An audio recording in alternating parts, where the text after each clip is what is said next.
Ada 3 kategori ridho. Tapi Aisyah bertanya, kenapa ya Rasulullah engkau senantiasa sebut Khadijah padahal dia sudah meninggal.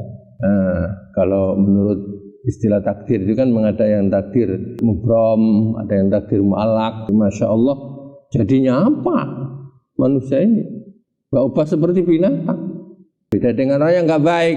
Orang yang gak baik itu adalah gak mungkin orang akan bilang siapa yang penggantinya, nggak mungkin. Bismillahirrahmanirrahim. Assalamualaikum warahmatullahi wabarakatuh. Bapak Ibu jamaah rahimakumullah. Kali ini kita akan bahas terkait dengan masalah ridho. Sering kita itu berucap dengan ucapan begini: Ilahi anta maksudi wa ridhoka matlubi. Habli taubatan wa ufirli dunubi.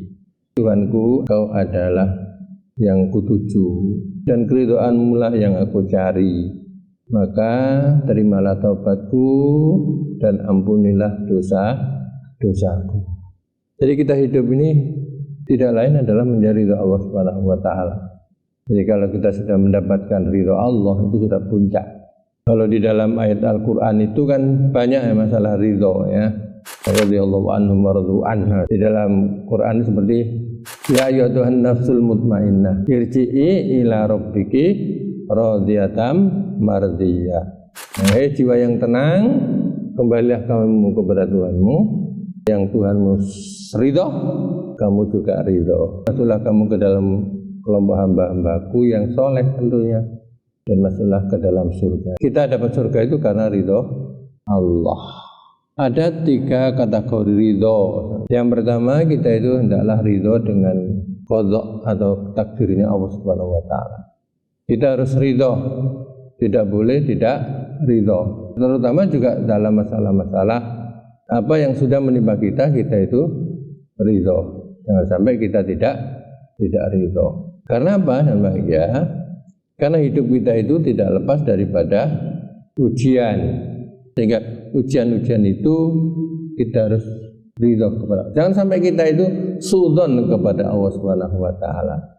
Ya mungkin karena mendapatkan musibah, tetap kita harus ridho kepada Allah Subhanahu wa taala. Dan terkadang kita masih ingat apa yang disampaikan Rasulullah SAW. Rasulullah termasuk orang paling ridho. Tapi terkadang terhadap musibah itu Rasulullah masih ingat.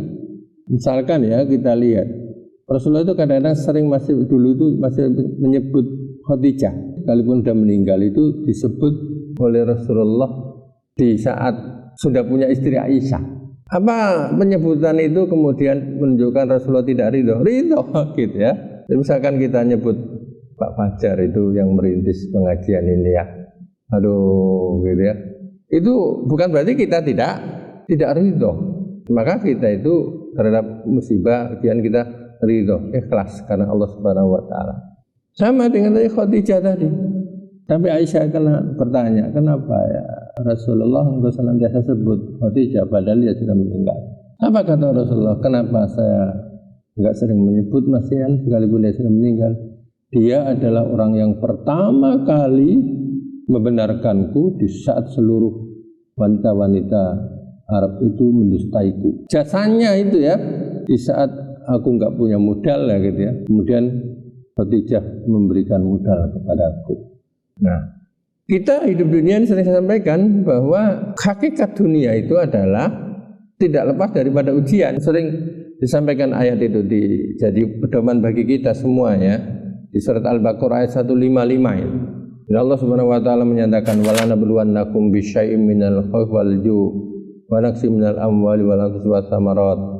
Wabasyiris sabirin alladzina idza asabatum musibah qalu inna lillahi wa inna ilaihi rajiun ulaika alaihim salawatum mir rabbihim wa rahmah wa ulaika humul muhtadun.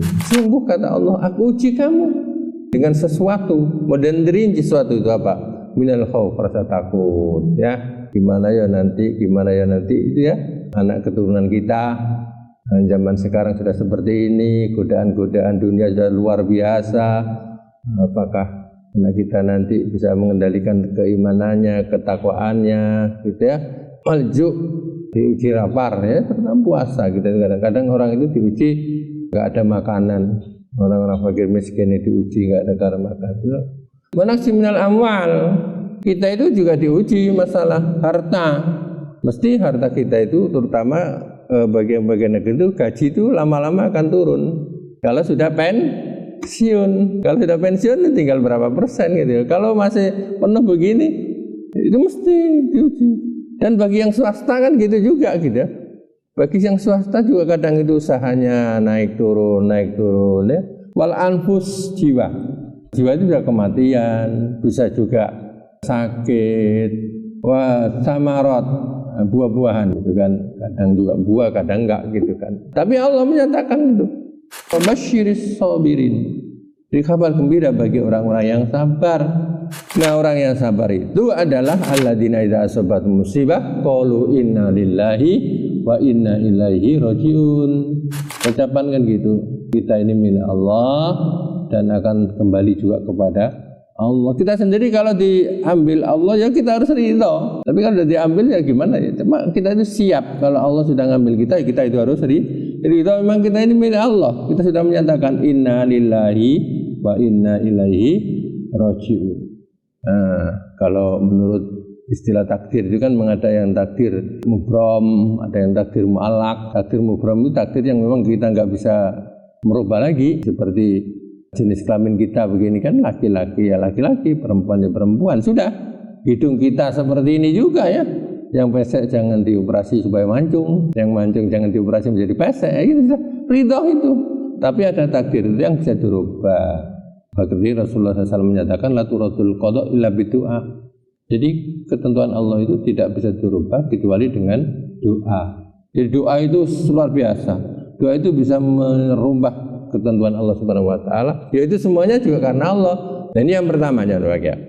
Yang pertama ini kita ridho kepada Allah dengan apa yang sudah Allah tentukan. Yang kedua, kita ini ridho kepada Allah terhadap syariatnya. Agama itu dilepas daripada aturan-aturan. Dan aturan-aturan Allah Subhanahu wa taala kita harus ridho. Jangan sampai kita tidak ridho. Dan aturan-aturan yang Allah berikan kepada kita itu ada gunanya. Maka di dalam tulisan di sebuah buku itu ada beberapa tujuan disyariatkan ajaran agama Islam itu. Apa ada? Yang pertama, li hifdziddin, untuk menjaga agama. Jadi kita sholat, kita puasa, kita haji itu aturan untuk menjaga agama. Karena memang agama dilepas daripada perintah. Agama apapun mesti ada perintah. Kalau agama nggak ada perintah, hanya ada larangan saja, wah itu berat. Kemudian yang kedua adalah tujuan syariat Islam itu adalah lihifdin nasl.